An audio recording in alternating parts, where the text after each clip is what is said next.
Hi everyone. I'd like to start by first thanking the organizers for this opportunity. My name is Kiran Ray Chaudhury, and I'm one of the founders of ATDB Communications, a reputation management advisory. I'm going to be speaking to you about the art of storytelling, and most of what I'm going to be sharing is really based on my personal experience of having been a PR practitioner for over 2 decades. I've broken this into five different sections. The first is really about why stories, what purpose do they serve, and why they're important, what makes for a good story, how do we start to create stories, and I'm going to share with you my personal toolkit, what to do if you're facing a block, how to get over the writer's block, and the tools I use. And in conclusion, I'd just like to leave you with two important things to remember to being an artful storyteller. So, why are stories important?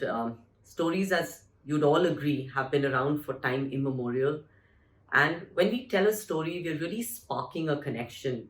And that's how human beings have really communicated since the beginning of time.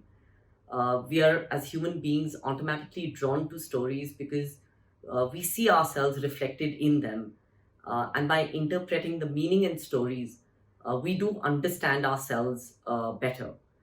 Today, we live in an information overload world with information coming to us from different directions. And in this particular environment, stories are continue to be very essential to our existence and our ability to connect to one another and to understand and, more importantly, appreciate our differences. So, just to recap why stories are so important, they are really universal truths about ourselves and the world. They help us understand our place in the world, and they show us what we have in common with others. And we learn to engage with others in spite of our differences through these stories. They help us learn how to act wisely, and there's a lot of wisdom and learning to be found in stories. They can motivate and inspire action, in fact, spark a revolution as well. They help shape our perspective of the world, and our perception of the world shapes the stories we tell. Finally, stories pass down knowledge and wisdom of generations. Similarly, storytelling in business is also very important, and it serves many different purposes. Businesses tell stories to influence behavior, to form a bond with their customers or stakeholders, evangelize a culture, or to interpret customer successes. I'm going to be leaning here on the words of Piyush Pandey, the creative genius, to elucidate my point about storytelling in business. He says, stories have the power to charm and influence and even change behavior.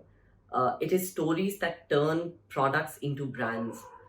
Um, so, what is a good story? And to my mind, this is what makes for a good story. A good story is one that keeps you engaged, keeps you wanting to flip the page to the next, and is satisfying at the end. A good story does not leave you feeling cheated at the end. In fact, the stories that stay with me, in particular, are those that make me wonder, move me in some manner, and inspire me and make me feel really good. Um, Therefore, I think these are some of the essentials to remember when writing a story. A good story must be well researched. Actually, there's no space for factual inconsistencies in a good story. The next that it must do is address for the reader why must I care? And as storytellers, it is really important to imbue that care in your storytelling. Um, the next important thing is the context, and I feel that this is a really important aspect, especially in business storytelling. Creating a context when writing brings clarity and I believe makes it more relatable, and helps create a connect with what you're intending to share for the reader. In fact, this is a tool that we often use in the stories we tell. And I'll just share an example with you of one of our clients. This particular client is in the space of online digital wealth management. So every year on October 31st, World Savings Day is celebrated globally. And the day basically highlights the importance of saving and investing for financial freedom.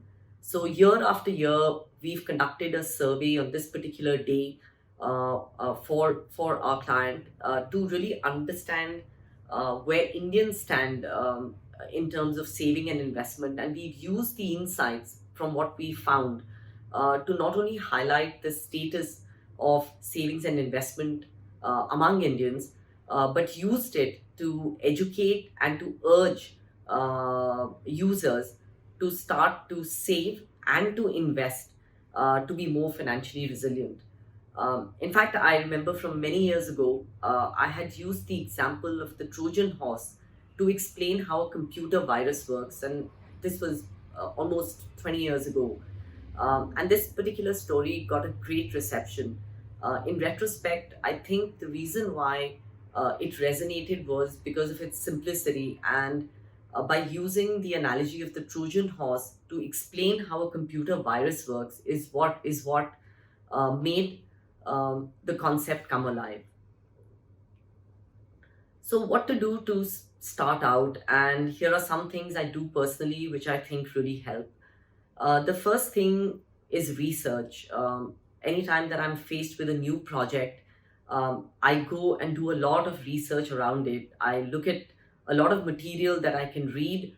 I look at the task at hand from very many different angles, and basically start to create a big brain dump. The more you read and the more you research, is I feel you're able to start to see the connections come through, and you start to, I guess, generate some ideas of what your story could be about. I find this process to be very, very important and a great way to start. Um, the next thing I really do is also look at my own personal experiences to find inspiration. Um, and what I find is that by bringing your own personal experience into your story makes it more authentic as well. And this personal experience of yours can come from the things you've read, the experiences you've had, people you've encountered, or the things you've observed. And uh, turning to your own personal experience can also be a great way to find ways of starting to tell your story. What I do next is really to let all this information rest with me. I let it stew. I think about it deeply and I take some time to think about it. And here I'm assuming that we have that luxury of time. And once I feel sort of ready, I start to prepare a structure. I like to have a logical flow of how my story should progress. And it's not necessary that where I started is where, uh, I may end up in a very different place to what I started at. But it's really okay to end up in a totally different place. And the process of doing this, I find, is really important. Brings me to a very important point as well, is to be not scared to start. It's important to start to write, to put pen to paper, to articulate your thoughts. And what I find useful to do this is to commit on a time that you can put aside to tune out of everything and tune into writing. And while you may find that the first time or even the second time is not that productive or useful, you'll start to find that this discipline of taking time out becomes more and more productive as you go along. One of the important things to really remember when you're writing is who you're writing for, because that will determine the structure and the tone of your story. I always remember the following points when I'm writing. The first is to keep it simple. I do not personally like to use fanciful words or adjectives. I would rather detail out the idea and let the reader decide for himself or herself as to what I'm saying is grand or beautiful. Um, I like to stick to one thought per paragraph, and I often do that by giving myself what I call the so what test. I put my writing through this filter always. after writing everything, I ask myself, so what? Why is this important? And I realize that it helps me clarify my thoughts and make my writing simple and more direct. The one thing that I always do is work in drafts. And for this, it's really important to set yourself an internal deadline, which is different from an external deadline. I like to revisit my writing. I like to edit, so that each time you do that, the next draft becomes clearer and perhaps more inspired. Um, so I often feel that a last minute job will feel like one, and it does reflect in the quality of the writing as well. So, what do you do if you're facing a block, really? And these are some of the things that I do to overcome this challenge. I would typically step away from the task. I will switch off and revisit it later. Typically, I will let it rest with me, think about it, and oftentimes even switch off completely so I can visit it when I'm more fresh to do so. Setting an internal deadline, I find, is really important. Else, I think you will either not get to the task or feel rushed if you leave it to the last minute. The next thing I often resort to is phoning a friend, literally. And this can be a lifeline in these situations. Speaking to a friend or a colleague and attacking the story from different angles and different perspectives can help you get started. The other thing I do to get my creative juices flowing is really look for content that inspires me. I listen to a lot of TED Talks. I read a lot of content that I think is beautifully crafted. And of late, I've been listening to a lot of college convocation speeches, and I find that I always come away inspired from listening to any of these. Another thing that I do is to work in a font that makes me more creative. I know it's a silly hack, but you may want to try it sometimes. In conclusion, I'd just like to actually leave you with two really important lessons that I've learned. The first, and I'm sure you've heard everyone say this, is read, read, read. There's no getting away from that.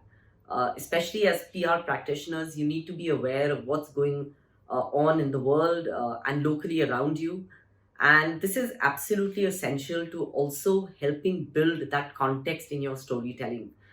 So the more you're aware, the better I believe you will be at storytelling. I personally read a lot of resources every day, and when I read, I often like to look at how language is used and how a certain thought is expressed or an emotion is expressed. And I keep filing this away. I sometimes actually take pictures of some sentences or paragraphs that I really like, or I file away stories in my folder. On an everyday basis, I turn to a lot of sources of news and information and articles, and these are some of my favorites. I look at articles done by Harvard Business Review, and I absolutely love the way the content is crafted. I read a lot on McKinsey. I love the content that the Founding Fuel does. I curate a lot of stories on Flipboard, and I love the simplicity of the blogs that are done by Carl Richards. In fact, there would be a lot of books out there that you can refer to if you want to improve your skill at storytelling. And the last advice that I'd really like to leave you with is practice, practice, practice. The more you do, the better you will become at your craft. And in fact, more importantly, the more confidence you will get in being an artful storyteller. Uh, with that, I'm going to end, and I hope you enjoyed listening to this. Thank you.